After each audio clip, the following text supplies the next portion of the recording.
আমি অবাক হয়ে যাই, মানুষের কল্পনারও তো একটা সীমা থাকা উচিত। আপনি তো সত্যের কাছাকাছি থাকলেও মানুষ প্রতিবাদ করবে। আজগুবিতার তো সীমা থাকা দরকার। বাংলাদেশকে নিয়ে ঠাট্টা রসিকতা মেতে উঠেছে, বাংলাদেশের মানুষকে নিয়ে ছিনিমিনি খেলা শুরু করেছে। মিথ্যা কথা কেন বলবো? আসসালামু আলাইকুম, আমি আশরাফুল ইসলাম আমিন। স্বাগতম জানাচ্ছি নতুন আরো একটি ভিডিওতে। একটু মাত্র ধৈর্য ধরুন, তারপরে আমরা আসিফ নজরুল স্যারের ভিডিওর সম্পূর্ণ অংশ দেখাবো আপনাদেরকে।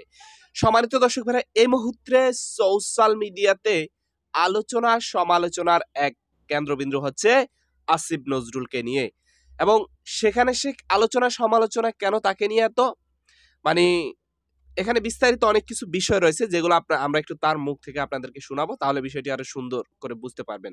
আমরা জানি যে আসিফ নজরুল কিন্তু জুলাইয়ের যে গণ অভ্যুত্থান, সেখানে সে তার একটা বড়সড় অবদান রয়েছে, সেখানে সে বড়সড় একটা কাজ করছে, এটা আমরা দেখেছি নিজেদের চোখে। কিন্তু তারপরেও তাকে নিয়ে সোশ্যাল মিডিয়াতে এ সকল কথা বা কিভাবে আসে আমি জানি না।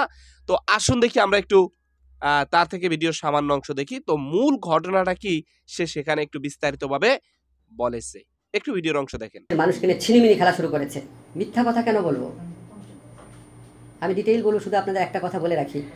একটা ভিডিওতে নাকি দাবি করা হয়েছে ৩-৪ তারিখে রাতে আমি ক্যান্টনমেন্টে ছিলাম, আমি অফিসারদের সাথে নিয়ে ভারতের দালালদের নিয়ে আমি মিটিং করেছি।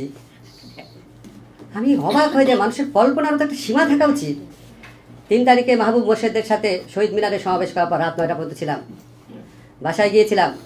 তারপরে অধ্যাপক মোস্তফা মামুন ঢাকা ইউনিভার্সিটি ফুলা রোডের ১৯ নম্বর বিল্ডিংয়ে দোতলা ডান দিকে থাকেন, তার বাসায় রাত্রে থেকেছি। শুনেছি আমাকে মেরে ফেলবে অথবা গ্রেফতার করবে। ৪ তারিখের রাতে সন্ধ্যার পরে অনলাইন অ্যাক্টিভিস্ট যারা ছিল তাদের সাথে একটা প্রোগ্রামে অংশ নেই, সেটার অডিও আপনারা অনেকে শুনেছেন, যেখানে আমি বলছিলাম আমাদেরকে মেরে ফেলতে পারে, আমাদেরকে সবাই বলছে পালিয়ে যেতে। রাতে ৯টা, সাড়ে ৯টা, 10টা পর্যন্ত।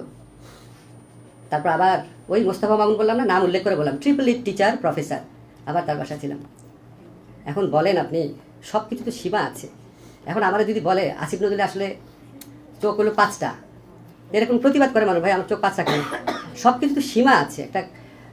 তখন আমাকে যখন কেউ বলে ভাই এটা আপনি একটু ক্লিয়ার করেন, কি ক্লিয়ার করবো? এখন যদি আমি বলি রাশেদ, আমার ধারণা তুমি আসলে মেয়ে, ওকে প্রতিবাদ করবো, বলে স্যার আপনি পাগল নাকি, কি বলেন এগুলি কথা? আমি যদি রাখালদাকে বলি রাখালদা, আমি একটা জায়গায় শুনলাম আপনার বয়স আসলে 12, আচ্ছা বলেন, আপনি তো সত্যের কাছাকাছি থাকলেও মানুষ প্রতিবাদ করবে। আজগুবিতার তো সীমা থাকা দরকার। এটা ব্যক্তিগত আমার কাছে বললাম, শুধু কি আমার ক্ষেত্রে, কার ক্ষেত্রে হচ্ছে না বলেন? আমাদের শফিকের ক্ষেত্রে কম হচ্ছে? এরকম একটা মানুষ এইরকম ভূমিকা রেখেছে, আপনারা কি শুনছেন? আপনারা ওর থেকে 10% শোনেন নাই, তারে বলে গণশত্রু। সব কিছুর সীমা থাকা দরকার। তাহলে আপনি কার পারপাস সার্ভ করছেন? আজকে আমাদের রাষ্ট্র গঠনের দায়িত্ব, আজকে এই এত মানুষের স্যাক্রিফাইসের বিনিময়ে আমাদের প্রধান কাজ কি? সবসময় বলি আমাদের প্রধান কাজ হচ্ছে 4টা। বিচার, এই গণহত্যার বিচার করতে হবে। আহত যারা আছে, নিহত যারা আছে, তাদের পরিবার, তাদের পুনর্বাসন 2 নাম্বার। 3 নাম্বার সংস্কার, যতটুকু করতে পারি আমরা। 4 নাম্বার নির্বাচন। 17 বছর যাবৎ বাংলাদেশে মানুষ ভোট দেয় না, বাংলাদেশের তরুণরা ভোট দেয় না। আমি অনেকবার বলেছি, আবার বলি, কনস্টিটিউশন ল। দর্শক, নিশ্চয় ভিডিওর সামান্যতম কিছু অংশ আপনারা দেখলেন। তো দিন শেষে আসিফ নজরুল স্যারের ভিডিওগুলো দেখে আপনাদের কাছে বিষয়টা কেমন মনে হয়েছে সেটা অবশ্যই আপনারা কমেন্টে লিখতে পারেন। তো সম্মানিত ভাইরা, এ হচ্ছে টোটাল বিষয়। তো আজকের ভিডিওটি এখানে শেষ করতে চাই। দেখা হবে নতুন অন্য কোনো ভিডিওতে। সবাই ভালো থাকবেন। আসসালামু আলাইকুম ওয়া রাহমাতুল্লাহি ওয়া বারাকাতুহু।